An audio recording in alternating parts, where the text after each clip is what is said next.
Hello नमस्कार दोस्तों, आपका बहुत बहुत स्वागत करते हैं अपने यूट्यूब चैनल पार्थवी अचीवर्स पे। आज हम बात करने वाले हैं लेन देन की, कि कैसे लेने की प्रक्रिया शुरू होती है, कैसे देने की। मतलब कि हम डिजिटल पेमेंट की बात करने वाले हैं, डिजिटल फाइनेंशियल टूल की बात करने वाले हैं, कि हमारा किसका मतलब क्रेडिट होता है और किस नाम का डेबिट होता है। मतलब क्रेडिट कब किया जाता है तो क्रेडिट का कैसा नाम होता है, और डेबिट होता है तो क्या होता है। मतलब हम आज पेमेंट के बारे में बात करने वाले हैं कि हमारा लेन देन की प्रक्रिया आखिर किस किस नाम से डिजिटली पेमेंट तक आ गया है। ठीक है, तो आज हमारा जो टॉपिक रहने वाला है वो पेमेंट के बेस पे रहने वाला है, पेमेंट के हिसाब से रहने वाला है कि हम पेमेंट किस किस तरीके से कौन कौन से डिजिटल प्लेटफॉर्म के रूप में कन्वर्ट करके करते हैं। तो चलते हैं आज हम अपने वीडियो को स्टार्ट करने। ठीक है।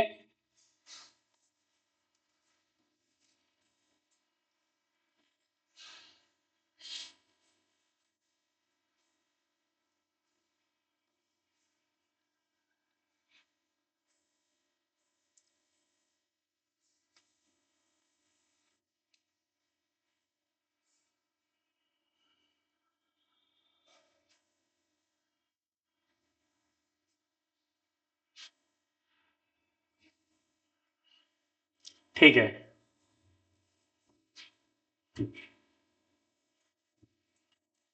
Digital financial tool and application. आज हमारा टॉपिक है कि डिजिटल फाइनेंशियल टूल क्या होते हैं और उनके क्या क्या एप्लीकेशन है। ठीक है, तो ज़्यादा टाइम ना लेते हुए वीडियो को स्टार्ट करते हैं, और कंसेप्ट को बहुत ही बेहतरीन तरीके से आप समझेंगे कि आखिर में इस सब्जेक्ट का, इस नाम का, इस टॉपिक का हमारे लाइफ में क्या ज़रूरत है, क्यों इस टॉपिक को लिया गया है।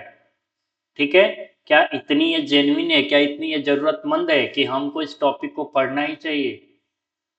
तो पढ़ना ही नहीं चाहिए, इसके बारे में, इसके वर्किंग में हमको 100% रूबरू होना चाहिए। अगर हम इससे अवेयर नहीं होंगे तो हो सकता है हमारा किया हुआ ट्रांजैक्शन फेल्योर हो जाए और हम किसी और पर क्लेम कर बैठे।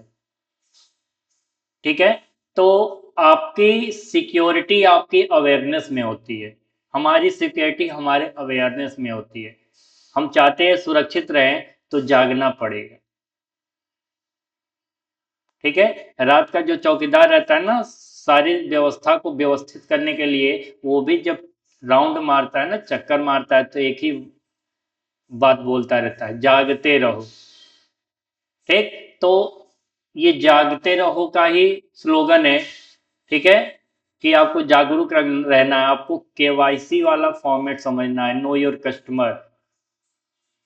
ठीक है, तो चलते हैं हम अपने फर्स्ट टॉपिक पे, digital financial tool and application. क्या होता है यह? तो डिजिटल फाइनेंशियल टूल और डिजिटल सिस्टम्स और applications used to send, receive, save, invest or manage money electronically using the internet। कह रहा है यहाँ पे कि डिजिटल फाइनेंशियल टूल वे डिजिटल साधन होते हैं, वह डिजिटल साधन होते हैं जिनसे हम पैसे का लेन देन करते हैं। पैसे का किसी को देना होता है या किसी से पैसे का लेना होता है। ठीक, तो ये एक फाइनेंशियल टूल होते हैं, और हम इनसे क्या क्या चीजें कर सकते हैं? पेमेंट कर सकते हैं, पेमेंट को ट्रांसफर कर सकते हैं, किए हुए पेमेंट को हम सेविंग कर सकते हैं, एज वेल एज हम इन्वेस्टमेंट वाले भी टास्क कर सकते हैं। ठीक है, और ये सारी चीज होते कैसे हैं? थ्रू अ मोबाइल, कंप्यूटर और इंटरनेट के माध्यम से ये सारे वर्क हम कर सकते हैं। ठीक है, तो आपको ये चीज जानना होगा कि डिजिटल फाइनेंशियल टूल जो भी और उनके जो एप्लीकेशंस होते हैं, हम मोबाइल से, कंप्यूटर से या और एनी इलेक्ट्रॉनिक गैजेट्स के थ्रू हम क्या करते हैं? इंटरनेट से कनेक्शन होने के बाद हम अपने मनी को 1 पर्सन या मोर देन 1 पर्सन तक हम अपने मनी को सेंड करते हैं, as well as same procedure में हम उस मनी को रिसीव भी कर लेते हैं। आ रही बात समझ में? ठीक है। देन हमारे नेक्स्ट स्लाइड जो कह रहा है डिजिटल फाइनेंशियल एप्लीकेशंस क्या होते हैं, तो टाइप्स में जान लीजिए कि हमको कौन कौन से ऐसे एप्लीकेशंस है जिसके थ्रू हम मनी का transfer, bill payment, recharge, any type of the work कर लेते हैं नाउअडेज। आज के डेट में एक समय था कि अगर हमको एक मोबाइल रिचार्ज करनी होती थी ना, तो हमको किसी ना किसी क्या शॉपकीपर पे डिपेंड होना पड़ता था। किस पे होता पड़ता था भाई? शॉपकीपर पे, दैट इज द रिटेलर। ठीक है। और वो कुछ कूपन देता था और कुछ कूपन के बाद फिर डिजिटली कन्वर्ट हो गया थ्रू अ मोबाइल सिस्टम। और आज के डेट में ये टोटल क्या है, ये चीजें और डिजिटली पेमेंट में कन्वर्ट हो चुकी है। जस्ट लाइक गूगल पे, हम गूगल पे से भी क्या कर सकते हैं, हम मनी ट्रांसफर कर सकते हैं, बिल पेमेंट कर सकते हैं, रिचार्ज कर सकते हैं। एग्जाम्पल में क्या है, गूगल पे, फोन पे, पेटीएम, नावी यूपीआई, भीम यूपीआई, बहुत सारे हमारे पास एग्जांपल्स निकल के आते हैं जो कि डिजिटल प्लेटफॉर्म के हैं, जिससे हम मनी को ट्रांसफर कर सकते हैं, मनी को रिसीव कर सकते हैं। आ रही बात समझ में? तो यहाँ पे इन एप्स से क्या किया जाता है, क्यूआर कोड को स्कैन करके या मोबाइल नंबर से पैसे भेजे जा सकते हैं। आपके पास अब दो चीजें अपीयर होकर के आती हैं, one is the QR code. What do you mean that? QR code का मतलब क्या होता है? ठीक है, तो आप देखेंगे क्यूआर कोड का जो मतलब होता है ना, जो पहली बात इसको जानिए, इसकी फुल फॉर्म होती है क्विक रिस्पॉन्स। क्या होती है? Quick response. क्यूआर का फुल फॉर्म जो होता है ना, उसको बोला जाता है क्विक रेस्पॉन्स। आ रही बात समझ में? क्या बोला जाता है? Quick response. और हम इसको स्कैन करके, अगर हमारे पास क्यूआर कोड से एनी प्रॉब्लम क्रिएट होकर आती है, वन टाइम हम सेंड नहीं कर पा रहे हैं, या किसी भी तरह की कोई भी प्रॉब्लम्स क्रिएट होती हैं, एट दैट टाइम हम मोबाइल को वहां पे इंटर करके भी हम क्या कर सकते हैं, पैसे को भेज सकते हैं। आ रही बात समझ में? कह रहा है this apps allow instant payment using QR code, UPI IDs और फोन नंबर। या तो हम क्यूआर कोड के थ्रू, या यूपीआईडी के थ्रू, या तो फोन नंबर के थ्रू हम क्या कर सकते हैं, अपने मनी को one person to other person send कर सकते हैं। और ये डिजिटल मनी है, ये डिजिटल पेमेंट है। अभी हम बताएंगे आखिर में इस पेमेंट का क्या अवधारणा रहा, क्यों इस मनी को बना दिया गया, कैसे समझ में आया कि इस मनी की जरूरत है, क्या रीजन है। ठीक है। नेक्स्ट स्लाइड है internet slash mobile banking apps. क्या होता है, अगर हम इंटरनेट और मोबाइल बैंकिंग को समझें, तो हम अकाउंट को चेक कर सकते हैं, हमारे अकाउंट में पैसे हैं या नहीं हैं, उनको भी हम चेक और रिचेक कर सकते हैं। फंड ट्रांसफर कर सकते हैं, हम फिक्स डिपॉजिट कर सकते हैं, हम लोन भी ले सकते हैं, हमारे पास अगर इस तरह की मोबाइल बैंकिंग, इंटरनेट बैंकिंग है। कह रहे एग्जांपल्स में क्या क्या होती हैं। अब देखिए स्टेट बैंक ऑफ इंडिया, इसको शॉर्ट फॉर्म में बोला जाता है SBI, state bank of India. और इसका जो एप्स बन करके आया है, वो एप्स है योनो ऐप। जैसे हमारा अगर यूनियन का माने, तो यूनियन का क्या होता है, व्योम ऐप। तो ये क्या है, इंडिविजुअली ये अकाउंट चेक करना, फंड ट्रांसफर करना, एफडी करना, लोन लेना, ये सारे फैसिलिटी दिए जाते हैं। एचडीएफसी बैंक, इनके भी एप्स होते हैं। कह रहा बैंक से जुड़ी सभी सेवाएं मोबाइल पर आज के डेट में उपलब्ध हैं। अगर आपको किसी भी बैंक से कोई भी रिलेटेड इंफॉर्मेशन चाहिए जो कि जेन्युइन होनी चाहिए, तो हर एक बैंक का खुद का एक अपना पोर्टल जरूर बना हुआ है, खुद की एक साइट, वेबसाइट जरूर बनी हुई है, एक खुद का एप्स जरूर बना हुआ है, हम उन पे जाकर के उनसे रिलेटेड जानकारियां प्राप्त कर सकते हैं। कह रहा all banking services are accessible through mobile application. सारी सेवाएं, सारी सर्विसेज हम मोबाइल एप्स के माध्यम से भी ले सकते हैं। आज के डेट में आप किसी पे भी डिपेंड नहीं हो, अगर आपको मोबाइल जेन्युइन तरीके से ऑपरेट करने आता है, सही मायने में चलाने आता है, सही से अगर मोबाइल आप किसी भी डिजिटल सिस्टम को ऑपरेट कर लेते हो, तो आप आज के दौर में, आज की रेस में पीछे रहने वाले तो नहीं हो। इतनी तो बातें दिमाग में पढ़ी जानी चाहिए। अगर आपको वास्तव में चलाना आता है सिस्टम सही तरीके से, तो you are a winner today. ठीक है ना? नेक्स्ट स्लाइड क्या कहता है, देखते हैं हम। यूपीआई। यूपीआई का फुल फॉर्म होता है unified payment interface. Unified payment interface मतलब कि ये जो होता है ना, unified and verified just like होता है कि ये एक यूजर का एक ही होता है, उसके दूसरा नहीं हो सकता है। ठीक, इससे क्या क्या काम लिया जा सकता है, तो instant bank to bank transfer. जैसे अगर आपका बैंक एसबीआई का है और आप यूनियन से क्या करना चाहते हो, मैचअप करना चाहते हो, कोई फंड को ट्रांसफर करना चाहते हो, तो इस तरह से आप डेटा को कर सकते हो, बैंक टू बैंक ट्रांसफर कर सकते हैं। सेम एज ऐसा भी हो सकता है, एसबीआई टू एसबीआई भी हो सकता है ब्रांचेज में। आ रही ना बात समझ में? एग्जाम्पल्स क्या है? भीम यूपीआई, गूगल पे, फोन पे,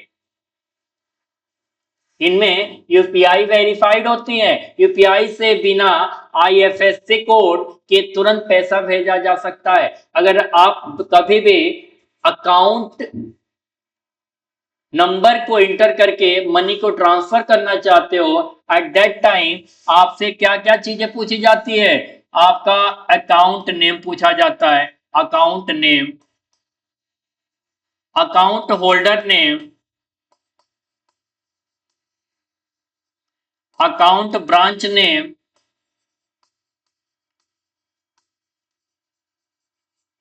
आईएफएस अकाउंट आईएफएससी कोड। क्या पूछा जाता है? Account IFSC code.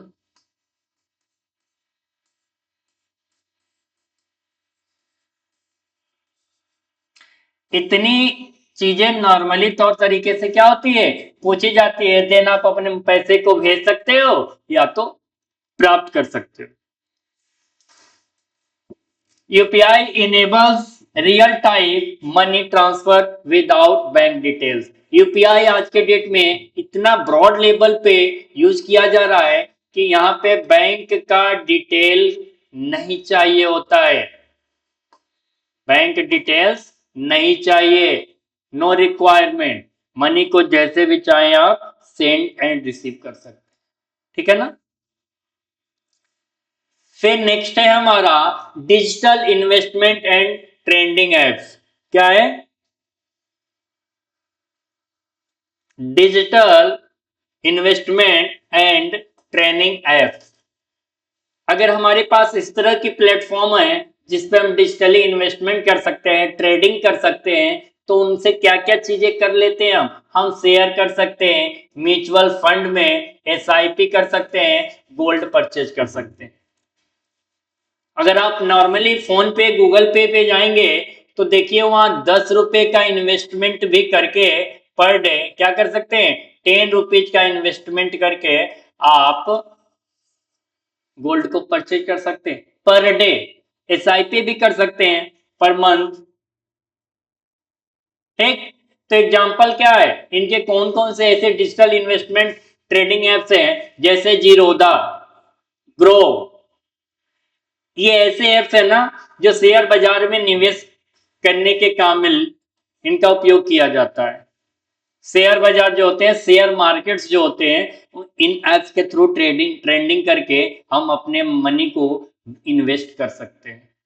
बात ये अलग है कि वहां पे रिस्क है या नहीं है, चुनौती है या नहीं है, वो तो हर एक मार्केट में है। आप जितना भी इन्वेस्ट करोगे उसके अकॉर्डिंग तो जो भी परसेंटेज क्राइटेरिया डिपेंड रहता है, लॉस प्रॉफिट, तो वहां जेन्युइन सी बात है कि बनेगा। कह रहा these apps helps user invest in stocks, mutual funds and ETFs। आ रही बात समझ में? नेक्स्ट है लोन एंड क्रेडिट एप्स। कौन से ऐसे एप्लीकेशंस हैं या प्लेटफॉर्म है जहां पे अगर हमें लोन चाहिए, कर्ज चाहिए, तो हमको ये सर्विस इस ऐप से मिल सकता है। ठीक है, तो पहला है पर्सनल लोन। हम किसी एप्लीकेशन या किसी बैंक के पर्सनली डेटा पर जाकर के हम अपने डॉक्यूमेंट्स या गारंटर को देकर के पर्सनल लोन भी वेरीफाई करा सकते हैं। बात यह है कि हमारे नॉर्मल लाइफ में क्या होती है, इंटरव्यू होता है। क्या होता है भाई? इंटरव्यू। बट अगर हमको किसी चीज को लेना होगा तो वहां अप्रूवल कराई जाती है। क्या कराई जाती है? अप्रूवल।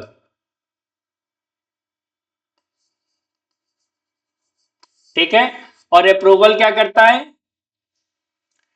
ये दिखाता है कि हाँ आप इसके काबिल हैं, आप ले सकते हैं। आप अगर लोन लेते हैं तो उस लोन को गिवन टाइम पीरियड में आप उसको रिटर्न भी कर देंगे, चुकता भी कर देंगे। फिर EMI होते हैं और क्रेडिट्स होते हैं। इन सब के माध्यम से हम क्या कर ले सकते हैं? लोन ले सकते हैं। पर्सनल लोन, EMI, क्रेडिट कर सकते हैं। कौन कौन से ऐसे एप्लीकेशन है जो हमें मदद करते हैं लोन लेने में? तो फर्स्ट वन है बजाज फिंसर्व। बजाज फिंसर्व से हम पर्सनल लोन ले सकते हैं। पेटीएम भी लोन फीचर अवेलेबल करा रहा है आज के डेट में। गूगल फ्लिपकार्ट, अमेजन, ठीक है, क्रेडिट भी, बहुत सारे ऐसे ऐसे ऐप्स है ना, प्राइवेट ऐप्स है ना, जो मनी को आपको देने के लिए तैयार है, आतुर है कि मेरे पास बहुत पैसा है, आप लो तो सही। वो लुटाने के लिए तैयार है, वो पैसा ऐसे आपको फेंक रहे हैं, ले लो। लेकिन दिक्कत ये बात है ना कि वो परसेंटेज रेट लेते, वो दिक्कत की बात है कि आप जितना लिए उसका हाफ आते आते आप डबल प्रॉब्लम में आ जाते हैं। तो कह रहा कम समय में डिजिटल लोन उपलब्ध कराते हैं ये गिवन एप्लीकेशंस, जैसे कि Bajaj Finserv, Paytm loan features. They provide quick digital loan with minimal paper work. कह रहा है ये सब जो एप्लीकेशंस है ना, ये किसी भी तरह का पेपर वर्क नहीं कराते। हमको किसी भी तरह का कोई डॉक्यूमेंट वेरिफिकेशन करने की कोई जरूरत नहीं चाहिए। कुछ भी नहीं है, नथिंग, नो, कुछ भी नहीं चाहिए। No means no. केवल आप अपना नॉर्मल आइडेंटिटी तो दीजिए, just like PAN card, Aadhaar card, address proof, mobile number. Genuine तरीके से आप अगर जेन्युइन है तो ये तो आपको लोन कर ही देते हैं। ठीक है, फिर हमारा है government digital financial platform. Government भी आपको पैसे देने के लिए तैयार है। अभी तो प्राइवेट की बात आ गई ना, गवर्नमेंट भी कह रहा है हमारे पास पैसे बहुत हैं, लो तो सही। तो कैसे लेना है? कह रहा गवर्नमेंट सब्सिडी देने के लिए तैयार है। गवर्नमेंट कह रही है हम सब्सिडी के रूप में आपको पैसे देंगे। आज के डेट में देख रहे हो एक बहुत सारा काम ट्रेंडिंग में चल रहा है, सोलर पैनल। आप कितने किलोवाट का इंस्टॉलेशन करा रहे हैं अपने होम पे, हाउस पे, रूफ पे, तो क्या हो रहा है उसके अकॉर्डिंग आपको सब्सिडी देती है गवर्नमेंट। बहुत सारे फीचर हैं, गवर्नमेंट भी आपको हेल्प करना चाहती है, बट उसके लिए अवेयरनेस बड़ी चीज है। सब्सिडी देती है गवर्नमेंट, पैसे आपको डायरेक्ट नहीं दे पाती है तो पेंशन देती है, आपको डीबीटी दे रही है, डायरेक्ट बेनिफिट ट्रांसफर, इसको बोला जाता है डीबीटी, डायरेक्ट बेनिफिट ट्रांसफर। कैसे कैसे पैसे मिलते हैं आपको? आपको सब्सिडी आधार से मिल सकता है, आपको सब्सिडी उमंग प्लेटफॉर्म से मिल सकता है। सरकारी योजनाओं का पैसा सीधे खाते में आता है डीबीटी के थ्रू, डायरेक्ट बेनिफिट ट्रांसफर के माध्यम से। आधार योजना के माध्यम से, उमंग योजना के माध्यम से, government benefits are transferred directly to a bank account. ये सारी सुविधाएं गवर्नमेंट ने क्या किया है, इंडिविजुअल पर्सन के लिए पब्लिक प्लेटफॉर्म पे इसको क्रिएट कर दिया। ठीक है ना। देन नेक्स्ट स्लाइड क्या कहता है हमारा, लेट अस सी, कह रहा है features of digital financial tools. कौन कौन से ऐसे फीचर हैं डिजिटल फाइनेंशियल टूल्स के जो हमको अवेयर कराते हैं, हमको अलर्ट करते हैं कि हम इस एप्लीकेशन को यूज कर सकते हैं। तो क्या है, अगर आपके पास डिजिटल फाइनेंशियल टूल है, उनके क्या क्या फीचर है जिस फीचर को हम ले सकते हैं। तो कह रहा है डिजिटल फाइनेंशियल टूल का पहला फीचर है कि 24/7 अवेलेबल होता है। 24x7, 24 घंटे 7 दिन आप क्या कर सकते हो, डिजिटल पेमेंट का ऑप्शन चूज कर सकते हो। मतलब हमारा ये बैंक का पुराना सिस्टम, यहाँ पे बैंक सिस्टम जो है ना ध्वस्त हो जाता है, जिसकी टाइमिंग क्या है, 10 AM टू 4 PM। ये तो ऑफिशियली है, बट इनसे हम बाहर आकर के 24/7 पे शिफ्ट कर गए। फिर क्या कर रहा है, यहाँ पे हमको क्या चीजें मिल रही थी, कैश, और यहाँ क्या है, कैशलेस। ये कैश है और ये कैशलेस है। ठीक है ना। ये चीजें स्लो थी। ये बैंक में आपको टोकन लेना होता था, कूपन लेना होता था, लाइन मर्ज करने होते थे, लाइन अरेंज करने होते थे। बट कह रहा है this one is the fast and easy, तेज और बहुत आसान हो गया। क्या हो गया, ये हमारा हो गया फास्ट एंड इजी। क्या हो गया भाई, फास्ट एंड इजी। ठीक है। कह रहा है ये स्लो था। क्या था, ये स्लो था।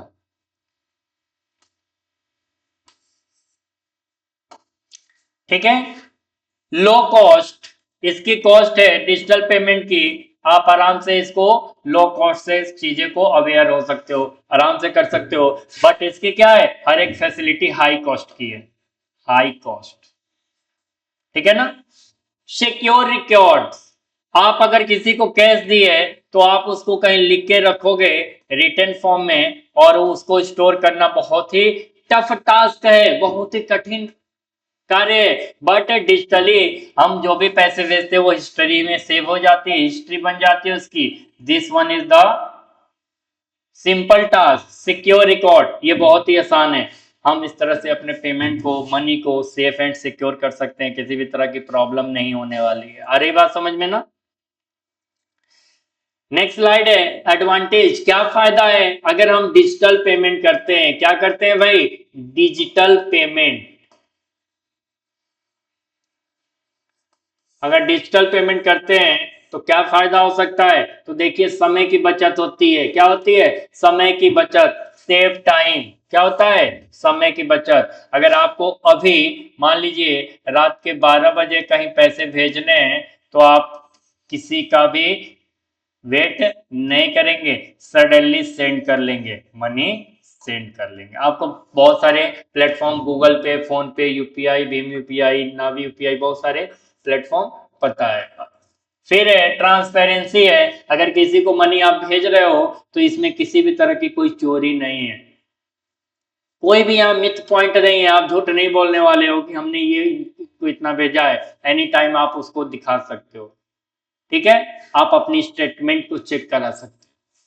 कह रहा है नो लॉन्ग क्वी, लंबी लाइन की भी जरूरत नहीं है। ऐसा नहीं कि हमको पैसे जमा करना है तो लंबी लाइन लगाइए, पैसे निकालने हैं तो लंबी लाइन लगाइए, ऐसी कोई जरूरत नहीं। आपको ज्यादा पैसे भेजने हो या कम भेजने हो, ज्यादा प्राप्त करने हैं और कम करने हैं, आप किसी भी तरह की कोई लाइन को मर्ज करने की या ज्वाइन करने की जरूरत नहीं है। डिजिटल रिकॉर्ड, डिजिटल हिस्ट्री बन सकता है डिजिटल पेमेंट कर रहे हैं तो। ठीक है, ये हमारी एडवांटेज है। दूर से भी भुगतान किया जा सकता है, रिमोट पेमेंट। रिमोट पेमेंट के आज के डेट में देख रहे हो ना, ये ट्रेंड बन गया है कि परचेज सामान कोई और कर रहा है और डिजिटली पेमेंट रिमोट लॉगिन से हो जा रहा है। क्यूआर कोड वहां भेजा, उन्होंने स्कैन किया, क्लिक किया, वहां सेंड कर दिया, प्रॉब्लम्स ही नहीं होती है। अगर आपको विश्वास नहीं हो रहा तो कहिए, मैं कभी स्क्रीन पे अपना क्यूआर कोड भेज देता हूँ, यहीं पे लगा देता हूँ और आप असेंबल करके देखना हो रहा है कि नहीं। अगर हो जाएगा तो कुछ नहीं, एक एक रुपया चेक करना है, मैं रिफंड कर दूंगा। अगर आएगा तो मैं रिफंड कर दूंगा, पता तो चले। हाँ, ये इस चैप्टर का नाम, इस टॉपिक का नाम है लेन देन। अब आप कहोगे कि पहले आप दीजिए, तो मुझे कैसे पता चलेगा कि आप हो। हाँ, अगर आप वास्तव में लेना चाहते हो तो सभी बच्चे कमेंट पे जो है ना अपना क्यूआर कोड डालो, तो फिर हम दे देंगे, कोई दिक्कत नहीं। ठीक है, तो ट्राई टू डू दिस, पहले हम इसी को ट्राई करते हैं। ठीक, क्यूआर कोड अटैच करिए इन अ कमेंट सेक्शन, इमेज को ला करके हम देने का कार्य करेंगे, फिर देंगे तो भाई वापस भी कर देना। ठीक है, लेन देन जारी रहेगा। रिमोट पेमेंट हम कर सकते हैं, किसी भी तरह की कोई प्रॉब्लम्स यहाँ नहीं होती। फिर कह रहा है डिसएडवांटेज क्या है, नुकसान क्या होता है इंटरनेट पर निर्भर। अगर इंटरनेट हमारा स्लो है, इंटरनेट डिपेंडेंसी बहुत ज्यादा हो गई है, अगर हमारे पास इंटरनेट नहीं है या इंटरनेट एंड हो चुका है, खत्म हो चुका है, डेटा खत्म हो चुका है, तो हम उस टाइम क्या कर सकते हैं, पैसे नहीं भेज सकते। चलो इंटरनेट खत्म होने की बात ही छोड़ दो, अगर कहीं कोई कर्फ्यू लग गया, इमरजेंसी आ गई, एट दैट टाइम हम पैसे हमारे वहां होते हुए भी ब्लॉक हो जाएंगे, टोटल लॉक हो जाएंगे पैसे, ब्लॉक मनी। क्या हो जाएगा, ब्लॉक मनी। इंटरनेट नहीं है तो पैसे भी नहीं।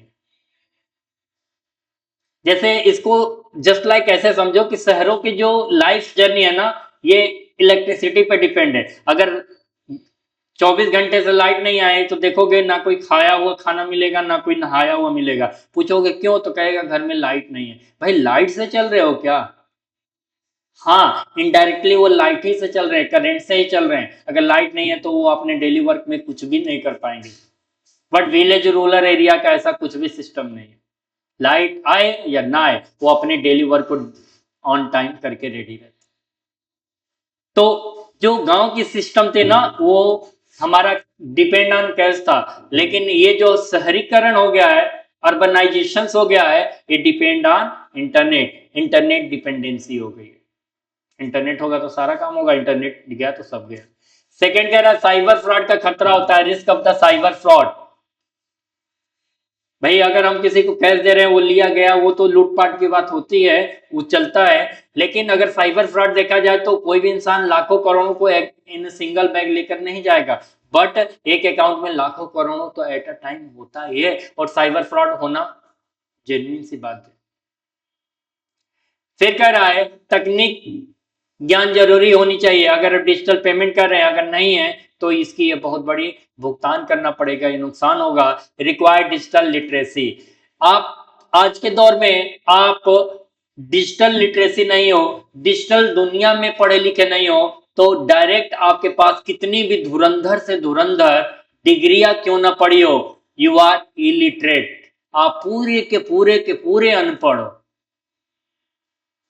अगर आप डिजिटल दुनिया में नहीं कुछ जानते हो तो मान के चलो भाई, आज न कल खेला हो जाएगा। ठीक है, तो खेला ना हो तो उसके लिए आपको क्या होना पड़ेगा, लिटरेट होना पड़ेगा इन अ डिजिटल प्लेटफॉर्म। ठीक है, फिर हमारी नेक्स्ट स्लाइड है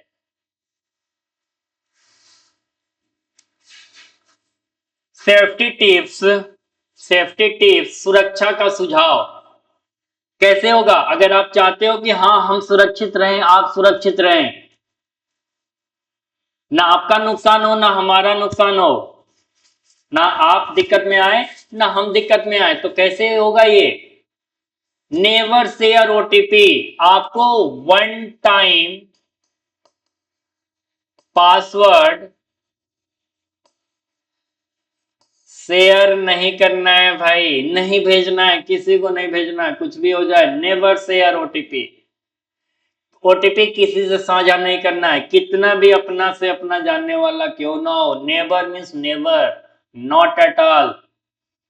फिर कह रहा है अवॉइड अननोन लिंक्स, जो भी अजनबी लिंक होते हैं ना, भले आपको मिलेनियर टिलेनियर कुछ भी बनाने के लिए कह रहे हो, ठीक है, लकी ड्रॉ, कौन बनेगा करोड़पति बन रहे हो, कोई दिक्कत नहीं, बट अननोन लिंक पे आप किसी भी तरह से क्लिक ना करिए,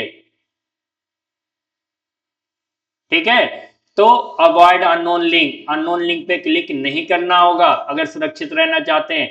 स्ट्रॉन्ग पासवर्ड, देखिए भाई, स्ट्रॉन्ग पासवर्ड को मैं यहाँ थोड़ा एक्सप्लेन कर देना चाहता हूं। अगर आपका मान लीजिए कोई भी ऐसा है, जैसे मान लीजिए हमने एक पासवर्ड क्रिएट कर दिया, Lucknow@123, ठीक है, 8494, कुछ भी ऐसा डाल दिया, तो ये नंबर थोड़ा सा ट्रिकी हो जाएगा, ये स्ट्रॉन्ग कहा जा सकता है, स्ट्रॉन्ग पासवर्ड कहा जा सकता है, बट स्टिल अगर हमने 123 डाल दिया, ABC डाल दिया, तो ये हमारा पासवर्ड जो है वीक पासवर्ड के कैटेगरी में आएगा।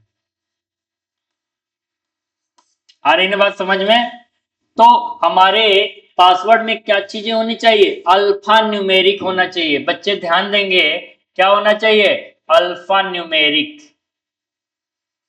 मतलब जहां अल्फाबेट भी हो, नंबर्स भी हो, सम स्पेशल सिंबल्स भी हो, ठीक है ना।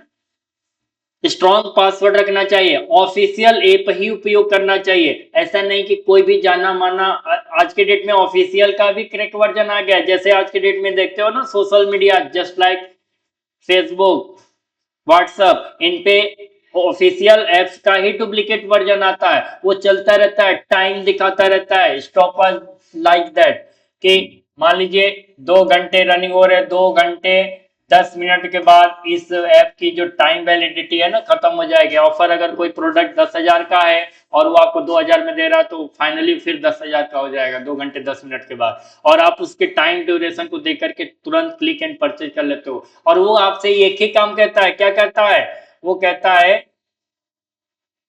तुरंत, वो पे लेटर का ऑप्शन देता ही नहीं है, वो कैश ऑन डिलीवरी का ऑप्शन देता ही नहीं है, वो कहता है इंस्टेंट पेमेंट करना है, और उस झांसे में आकर के आप अपने सुरक्षा का हनन कर बैठते हैं, सुरक्षा का खात्मा कर देते हैं। Install app from official stores, कोई भी अगर एप्लीकेशन का कोई भी लिंक भेजता है और कहता है भाई आपको इतना क्या बने मिलेगा, कूपन्स मिलेंगे, रिवार्ड्स मिलेंगे, नेवर गोज, कभी ना जाइए, कोई जरूरत नहीं है, 2 4 10 100 रुपए के चक्कर में आपका बड़ा नुकसान हो सकता है, ठीक है ना। फिर नेक्स्ट क्या है, देखते हैं डिजिटल फाइनेंस का फ्यूचर। अगर हम ऐसे ही अगर कुछ करते रहेंगे, डिजिटली दुनिया में जाकर के हम तैर रहे हैं, घूम रहे हैं, उड़ रहे हैं, तो हमारे साथ क्या क्या चीजें हो सकती हैं, फ्यूचर कैसा हो सकता है, कह रहा है आने वाले फ्यूचर में हमारा जो डिजिटल पेमेंट हो रहा है वो हो सकता है AI पावर्ड बैंकिंग, हमारे बैंक को आर्टिफिशियल इंटेलिजेंस एडॉप्ट कर सकता है, हमारे बैंक में भी आर्टिफिशियल इंटेलिजेंस आ सकता है, AI आधारित बैंकिंग सिस्टम हो सकता है, कैशलेस इकोनॉमी हो सकती है, कैशलेस इंडिया हो सकता है। हाँ एक बात बताएंगे, कैशलेस इंडिया में हमारा टोटल सिस्टम नंबर का ही होगा, हमारा यहाँ पे डिजिटल प्लेटफॉर्म में किसी भी RBI का या गवर्नर सिग्नेचर का कोई भी रोल प्ले यहाँ नहीं होगा। कैसे होगा भाई, है? नंबर भेज रहे हो ना, 100 नंबर गया 100 रुपए हुए, 10,000 नंबर गए 10,000 रुपए हुए, 10 लाख नंबर गए 10 लाख रुपए हुए, तो ये तो हो गया ना कैशलेस इंडिया।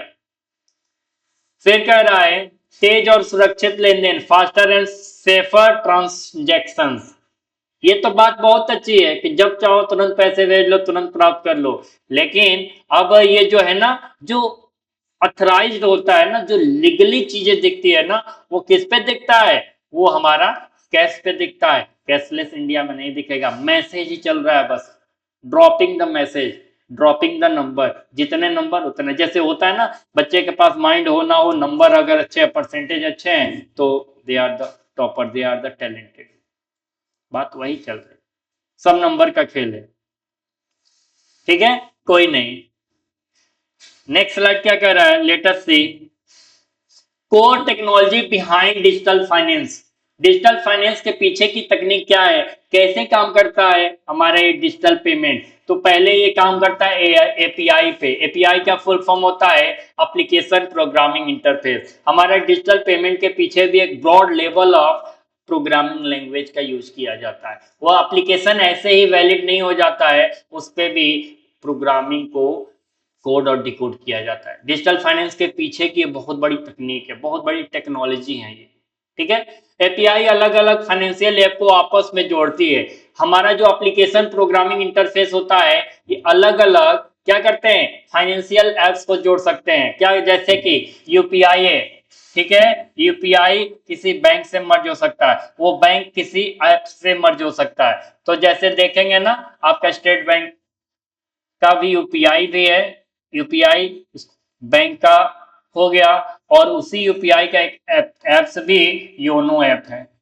तो ये सब चीजें क्या कर रही है, ये हमारे एपीआई यूपीआई को, बैंक को, एप्स को मर्ज करके ट्रांजेक्शन करवाने में प्रयोग किया जाता है। API connect banks, apps and payment system to work together. ये सारी चीजें, सभी सिस्टम मिलकर के एक साथ काम करने में प्रयोग हो जाते हैं। कह रहा क्लाउड कंप्यूटिंग क्या होता है, आज के डेट में हम बादल में जाकर के कंप्यूट करने वाले हैं, बादल में जाकर के गणना करने वाले हैं, बादल के थ्रू हम लेन देन करने वाले हैं, ट्रांजेक्शन्स करने वाले हैं। कैसे, क्लाउड से डेटा सुरक्षित रहता है और 24/7 एक्सेस मिलता है।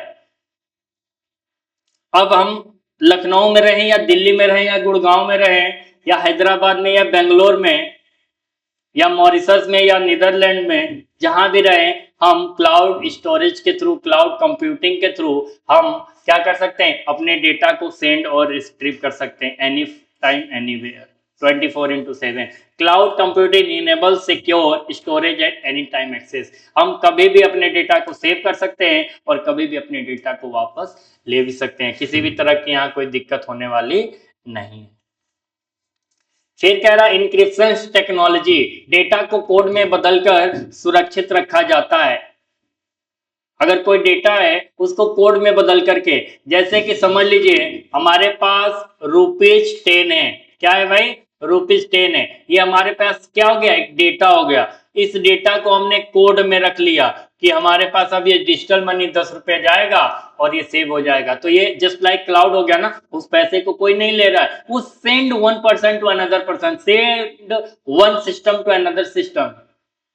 ठीक है, तो ये सुरक्षित है, वो लॉस नहीं हो रहा, उसका डेटा लॉस नहीं। जैसे अगर आप कागज वाला जो पैसे होते हैं ना, वो आफ्टर सम टाइम यूज करने के बाद वो क्या हो जाते हैं, डेड हो जाते हैं, उनकी एक्सपायरी हो जाती है, फटने लगते हैं, टूटने लगते हैं, स्क्रैचेज आ जाते हैं, तो उनको रिसीव नहीं करता है कोई भी कस्टमर।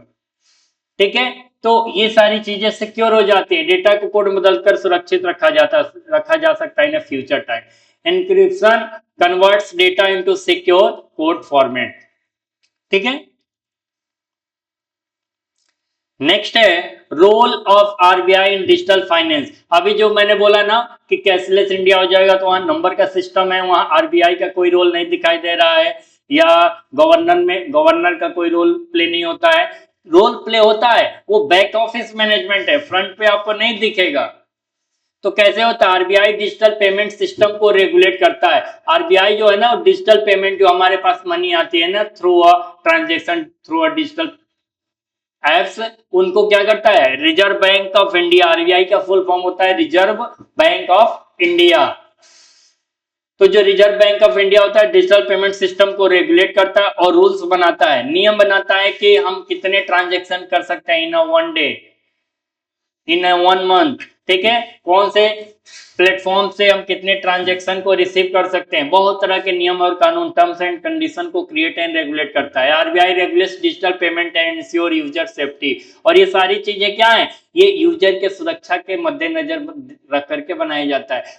कोई भी गवर्नमेंट या कोई भी सिस्टम नहीं चाहता है कि हमारा यूजर, हमारा कस्टमर किसी समस्या का भागी बने, समस्या उसके पास जाए। तो क्या है मेन फंक्शन, पेमेंट रूल, वो पैसे का लेन देन करने का रूल क्रिएट करता है, बनाता है कि आप कितनी बार पैसे को ले सकते हो, कितनी बार पैसे को दे सकते हो। Payments rule. Cyber security guideline, आपका अगर कोई भी कंप्लेन करते हो साइबर प्लेटफॉर्म पे तो वहां की जो सिक्योरिटी है वो अलर्ट्स हो जाती हैं और आपको आपके मनी को with in day, with in time वो देने का और दिलवाने का प्रयास करती है।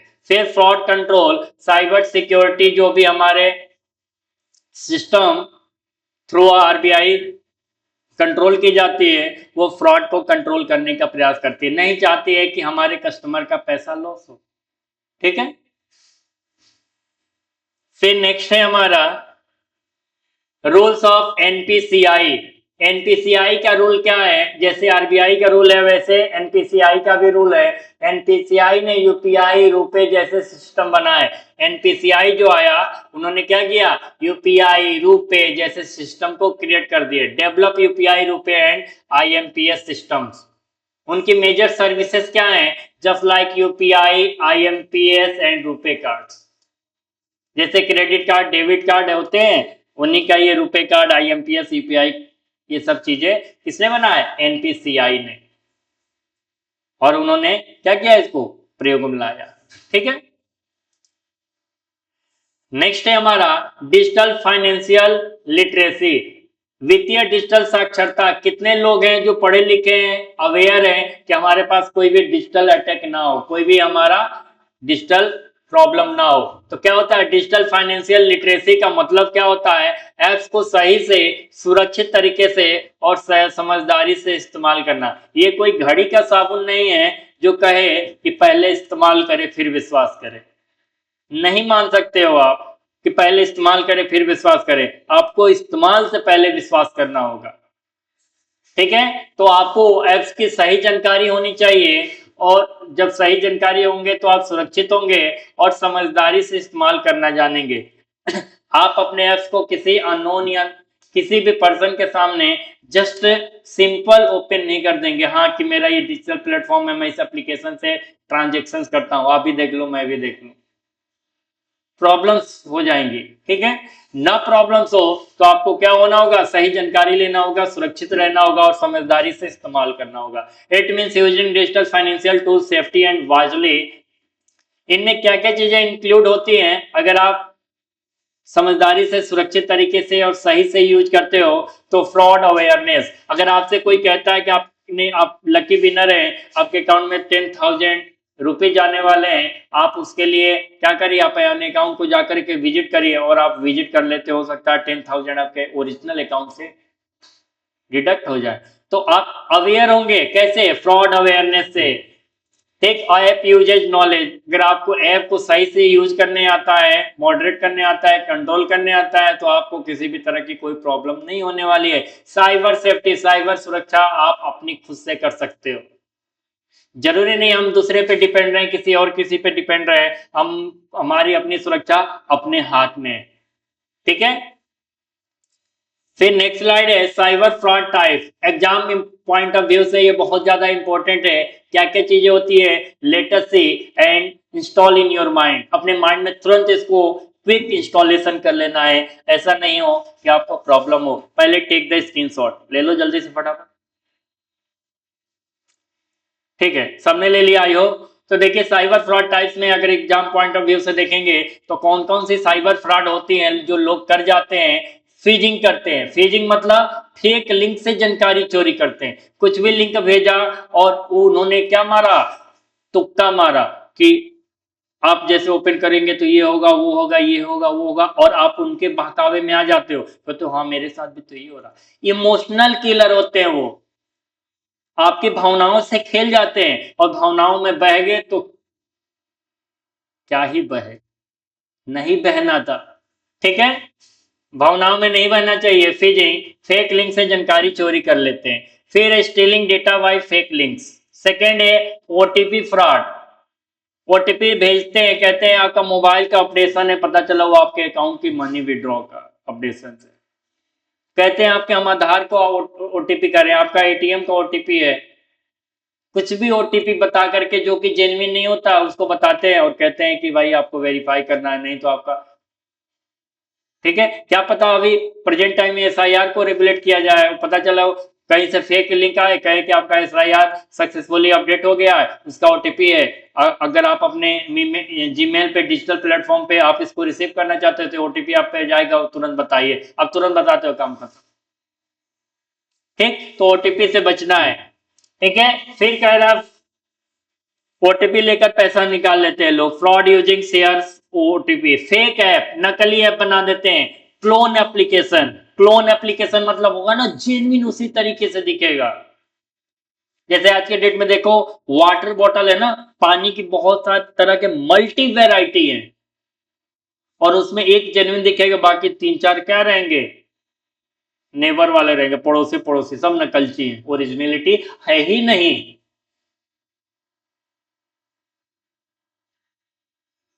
ठीक है, इतनी चीजें आ गई है ना कि अब तो बात ही अलग है। अगर हम ऑनलाइन की बात करें तो आज के डेट में एआई लगभग लगभग 99.9% क्या कर लिया है, ओरिजिनलिटी को खत्म ही कर दिया। विश्वास ही नहीं करोगे रियल क्या है, फेक क्या है, मिथ क्या है। ठीक है, सेम है, हमारे रियल लाइफ में भी ये चीजें आ चुकी हैं क्लोन एप्लीकेशन के माध्यम से। ठीक है, नेक्स्ट क्या कहता है, digital finance in education and employment. अगर हम चाहते हैं कि हमारा डिजिटल फाइनेंस का एजुकेशन और उसकी एम्प्लॉयमेंट की जानकारी हर किसी के पास हो, तो क्या करना होगा, ऑनलाइन फी पेमेंट।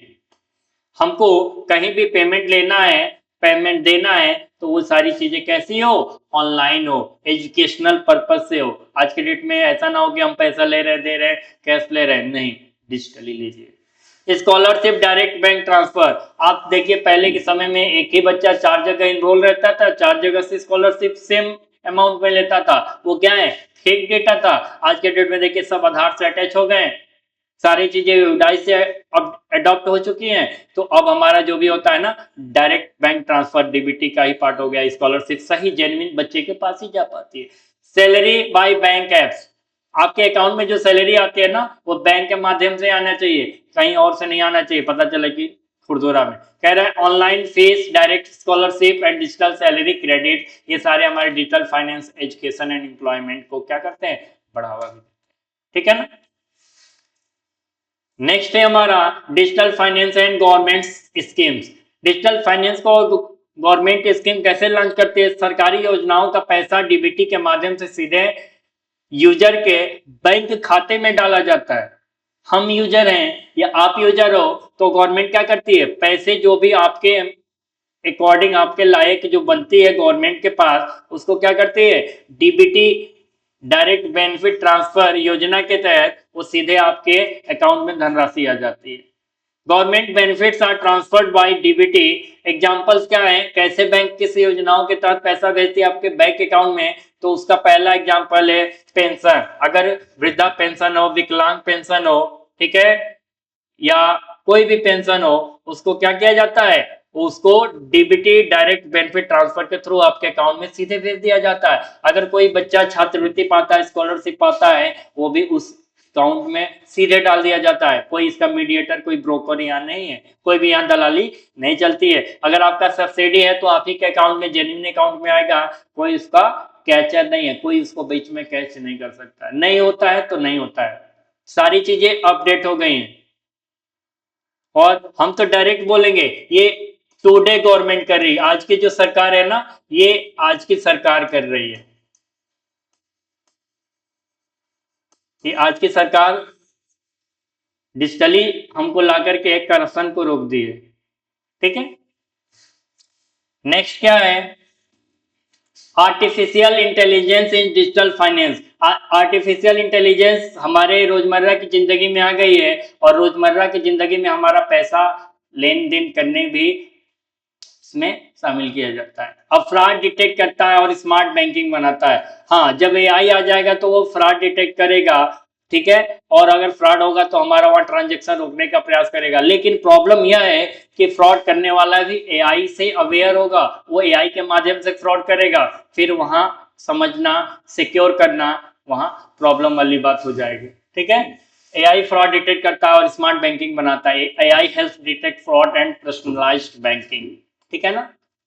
क्या क्या यूजेज हो सकती है अगर एआई इतना केपेबल हो जाए, तो फ्रॉड डिटेक्शन कर सकता है, फ्रॉड को चेक करेगा और वहीं किल कर देगा, आपका ट्रांजेक्शन को वहीं पे क्या कर देगा, ब्रेक कर देगा, ट्रांजेक्शन होगा ही नहीं। ठीक है। मशीनरी चैटबॉट क्रिएट कर सकता है, आपको अवेयर मैसेज, अलर्ट्स मैसेज भेजने लगेगा कि कहेगा कि आप अलर्ट हो जाइए, आप अपना ओटीपी, यूपीआई, पासवर्ड, ये सारी चीजें तुरंत अपडेट करिए। क्या हो सकता है, आपसे वो परमिशन लेके बैठा हो कि अगर आपके अकाउंट के साथ किसी भी तरह की छेड़खानी की जाती है तो हमें परमिशन दे दीजिए, मैं आपके पैसे को सुरक्षित रखने में भूमिका निभाऊंगी। और वो क्या करेगा, स्मार्ट अलर्ट देकर के आपके सारे सिक्योरिटी को अपडेट कर देगा। तो हो सकता है ये सारी चीजें इन फ्यूचर हो जाए, अभी तो इस पे काम चल ही रहा है तो हो भी जाएगा। ठीक है। नेक्स्ट क्या है, QR code payment, quick response code के थ्रू कैसा कैसा पेमेंट कर सकते हैं। तो हम डिजिटल बिलिंग कर सकते हैं, अगर कोई पैसा का लेन देन हुआ है तो उसका स्लिप भी बना सकते हैं हम।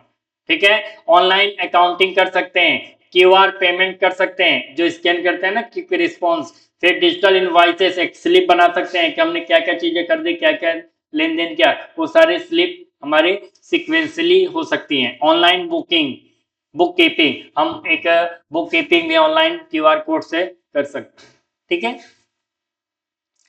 फिर नेक्स्ट है exam oriented short notes, quick revision क्या है, यूपीआई का फुल फॉर्म होता है इंस्टेंट पेमेंट सिस्टम। यूपीआई का फुल फॉर्म होता है इंस्टेंट पेमेंट सिस्टम। वॉलेट क्या होता है, स्टोर डिजिटल मनी, ये आपका एक शॉर्ट फॉर्म का स्टोर होता है। एक तरह से ये भी एक अकाउंट है, डिजिटल अकाउंट, जो आपको मनी को शॉर्ट टाइम के लिए स्टोर करके रखता है। इंक्रिप्शन डेटा सिक्योरिटी, अगर डेटा को सिक्योर करना होता है तो हम उनसे इंक्रिप्शन का नाम देते हैं। यूपीआई को रियल टाइम ट्रांसफर में आज के डेट में ऐड कर दिया गया है, हमारे पैसे का ओरिजिनल लेन देन कौन करता है, यूपीआई करता है। वॉलेट, ये डिजिटल कैश है, हमारे पास जो ओरिजिनल कैश होता है वो कैश फॉर्म में होता है और जो डिजिटल कैश होता है उसे वॉलेट के अकाउंट में रखते हैं। इंक्रिप्शन, ये क्या करता है, सिक्योर डेटा को परमानेंटली सिक्योर करने का काम लेता है। ठीक है। नेक्स्ट स्लाइड है केस स्टडी, सिंपल एग्जांपल है। एक दुकानदार जो होता है, एक जो रिटेलर होता है, वो क्यूआर कोड से पेमेंट को लेता है। क्या करता है, क्यूआर कोड देता है और आप उसके क्यूआर कोड को अपने मोबाइल से स्कैन करते हो और क्या करता है, पैसा सीधे बैंक में ट्रांसफर हो जाता है और उनके पास ट्रांसफर होने के बाद एक रिकॉर्ड जनरेट हो जाती है। और रिकॉर्ड कैसा होता है, ऑटोमेटिक रिकॉर्ड होता है। वो अपने हिस्ट्री में, अपने नोटिफिकेशन में क्या करता है, उसको चेक कर लेता है कि हाँ हमारे अकाउंट में ये पैसे आकर के ऐड हो गए। आ रही बात समझ में। और shopkeeper accept QR payments, money goes to bank, auto transfer या ऑटो ट्रांजेक्शन रिकॉर्ड। ठीक है ना।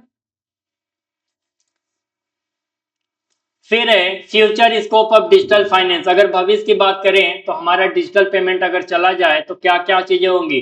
कैशलेस इकोनॉमी होगा, हमारे पास पैसा होगा ही नहीं, कैश नहीं होगा तो नहीं होगा, एक पैसा नहीं हो सकता है, देख पर्ची में कागज में देख ही नहीं पाओगे। टोटल कैशलेस इकोनॉमी हो जाएगी, पूरी तरह से cashless economy. AI plus blockchain finance, उस समय जब हमारे पास एआई भी आ जाएगी और ब्लॉकचेन सिस्टम हो जाएगा तो पैसे का नामो निशान खत्म हो जाएगा। हमको डर इस बात का कहीं ऐसा ना हो कि पैसा भी खत्म हो जाए, हो सकता है कुछ रूप बदल जाए पैसे का, पैसा तो रहेगा ही। फिर है इंस्टेंट ग्लोबल पेमेंट, और वो ग्लोबल पेमेंट हो सकता है। आज के डेट में देखते हो ना, हमको डॉलर, ये सारी चीजें होती हैं आसपास, देश विदेश में अलग अलग हर किसी का इकोनॉमिक सिस्टम बना दिए गए लेन देन करने का। हो सकता है इन फ्यूचर ऐसा हो जाए कि पूरे संसार के लिए एक ही पैसा सिस्टम हो जाए, मे भी हो सकता है, no problem.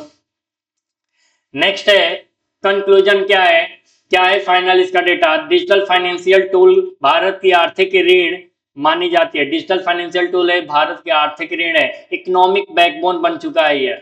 Digital finance is the backbone of the modern India economy, ये फाइनली बन गया हमारा। ठीक है। फिर नेक्स्ट है हमारा blockchain technology in digital finance. Blockchain technology क्या होता है, डिजिटल फाइनेंस का। तो ब्लॉकचेन एक ऐसी तकनीक होती है ना, ऐसी टेक्नोलॉजी होती है जिसमें ट्रांजेक्शन्स का रिकॉर्ड क्रिएट किया जा सकता है।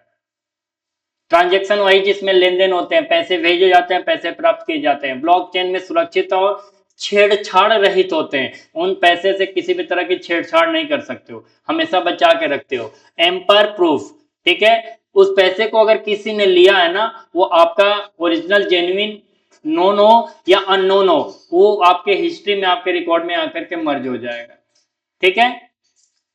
Blockchain is a secure decentralised ledger technology where transactions are stored in block. Usages क्या है, प्रयोग क्या किया जाता है ब्लॉकचेन का, तो क्रिप्टो करेंसी, क्रिप्टो करेंसी जो क्रिएट किया जाता है, इस पे एक वीडियो हम आपको बना के देंगे कभी कि क्रिप्टो करेंसी आखिर में होता क्या है, हम अपने मनी को कैसे क्रिप्टो करेंसी में कन्वर्ट कर सकते हैं। फिर सिक्योर पेमेंट्स होता है, स्मार्ट कॉन्ट्रैक्ट्स होते हैं, ब्लॉकचेन ये सारे प्रयोग करने के लिए हमें बाध्य कर देता है, आता भी ये सारी चीज। फिर है central bank digital currency, central bank digital currency का शॉर्ट फॉर्म होता है सीबीडीसी, डिजिटल रूपी जिसको बोला जाता है। डिजिटल रूपी भारत सरकार द्वारा जारी कानूनी डिजिटल मुद्रा है। डिजिटल रूपी जो है ना, भारत सरकार द्वारा जारी कानूनी डिजिटल मुद्रा है, और इसको क्या किया जाता है, digital rupees in an official digital currency issued by the central bank. और सेंट्रल बैंक जो होता है उसको आरबीआई बोला जाएगा, रिजर्व बैंक ऑफ इंडिया। इसका बेनिफिट्स क्या है, नो फेक करेंसी, कोई भी इसका फेक करेंसी नहीं हो सकता है। फास्टर ट्रांजैक्शन, पैसा देखोगे पैसे को तुरंत भेज सकते हो, ट्रांजैक्शन हो सकता है। गवर्नमेंट कंट्रोल होता है, क्या होता है, गवर्नमेंट का कंट्रोल होता है, किस पे, सेंट्रल बैंक डिजिटल करेंसी पे, सीबीडीसी पे, ठीक है। नेक्स्ट है हमारा रोल ऑफ एनपीसीआई, ये हमारा एडवांस फीचर है ऑफ डिजिटल पेमेंट का। एनपीसीआई भारत की डिजिटल पेमेंट बैकबोन है। एनपीसीआई जो है ना, डिजिटल पेमेंट का बैकबोन है। NPCI is the backbone of the India digital payment infrastructure. इनको कौन कौन मैनेज करता है, who is the manager of this system, UPI control करता है। कौन कंट्रोल करता है, UPI, IMPC, RuPay and FASTag. UPI, IMPS, IMPS and RuPay and FASTag, इनको क्या करता है, मैनेज करता है, किसको, एनपीसीआई। फिर हमारा फास्टैग डिजिटल टोल पेमेंट, आज के डेट में देखते हो ना, एक्सप्रेसवे पे, हाईवे पे अगर हमारी गाड़ियां ट्रेवल करती है, व्हीकल्स जाते हैं, तो फास्टैग अलर्ट कर दिया गया। फास्टैग आरएफआईडी आधारित टोल पेमेंट सिस्टम है। यह टोल पेमेंट सिस्टम है कि आपके गाड़ी को तुरंत वहां से निष्कासित कर दिया जाए, निष्कासित किया जाए, आप वहां पे वेट ना करिए। FASTag is an RFID based automatic toll payment system. ये ऑटोमेटिक होता है, आपके व्हीकल पे क्यूआर लगे होते हैं, कोड लगे होते हैं, बार कोड लगे होते हैं, उसको स्कैन करता है, फेच करता है, डेटा एक्सेस करता है, रिट्रीव करता है, मनी को डिडक्ट करता है। ये सारे ऑपरेशन होने के बाद आपको पास इन कर देता है, यू कैन गो। एडवांटेजेस क्या होते हैं, नो कैश एट टोल, वो आपको टोल पे 1 रुपये से लेकर के किसी भी तरह का लाखों या हजारों पैसे देने की कोई जरूरत नहीं है। टाइम सेविंग, आपका टाइम सेकेंडों में वहां बचता है, मिनट की बातें नहीं की जाएगी। लिंक विथ बैंक अकाउंट, आपका टोटल डेटा, आपकी व्हीकल का, परिवहन का सारे सिस्टम, टोल टैक्स जो भी चीजें होती है फास्ट टैग से मर्ज कर दी जाती है, ठीक है ना। नेक्स्ट स्लाइड है हमारा GST, digital and finance integration. GST payments और रिटर्न अब पूरी तरह से डिजिटल हो गया है। अब हमको गुड सर्विस टैक्स भी क्या करना है, हमको क्या करना है, ये डिजिटली हम पे कर सकते हैं। अब हमको कैश देकर के पेमेंट नहीं करना है। GST payment and filings are fully digitally, GST payments and filing are fully digitally. इसका प्लेटफॉर्म है, इसको बोला जा सकता है जीएसटी नेटवर्क। क्या बोला जाता है, जीएसटी नेटवर्क। यूजेज क्या है, ऑनलाइन टैक्स पेमेंट, हम बड़े बड़े टैक्स को जीएसटी के थ्रू पे कर सकते हैं। हम इनवॉइस मैचिंग, हम अपने रिसिप्ट को चेक कर सकते हैं कि जो हमारे इन सीक्वेंस जनरेट हुए हैं, मर्ज हुए हैं, वो सारी चीजें हैं कि नहीं। हम बिजनेस ट्रांसपेरेंसी कर सकते हैं, हम अपने बिजनेस के सारे डेटा को रिकॉर्ड कर सकते हैं, और उसमें क्या कर सकते हैं, हम अपने प्रयोग में ला सकते हैं। इसको बोला जाता है good service and digital finance integration, ठीक है। तो हम चलते हैं इसी टॉपिक पे क्लोज करके। बाकी अगर कोई टॉपिक कुछ मिस होता है, छूटता है, तो मैं जल्द आपके सामने लेकर के आऊंगा, ठीक है। तब तक आप digital financial and digital tool के बारे में अवेयर होंगे, और हम यही बात कहेंगे कि आप साइबर फ्रॉड से दूर रहिए, साइबर सिक्योरिटी अलर्ट में आइए, अवेयर होइए कि सारी जानकारी आपको सुस्त होने से बचाएंगे, आपको दुरुस्त होना है, सुस्त नहीं होना है। ठीक है, जय हिंद।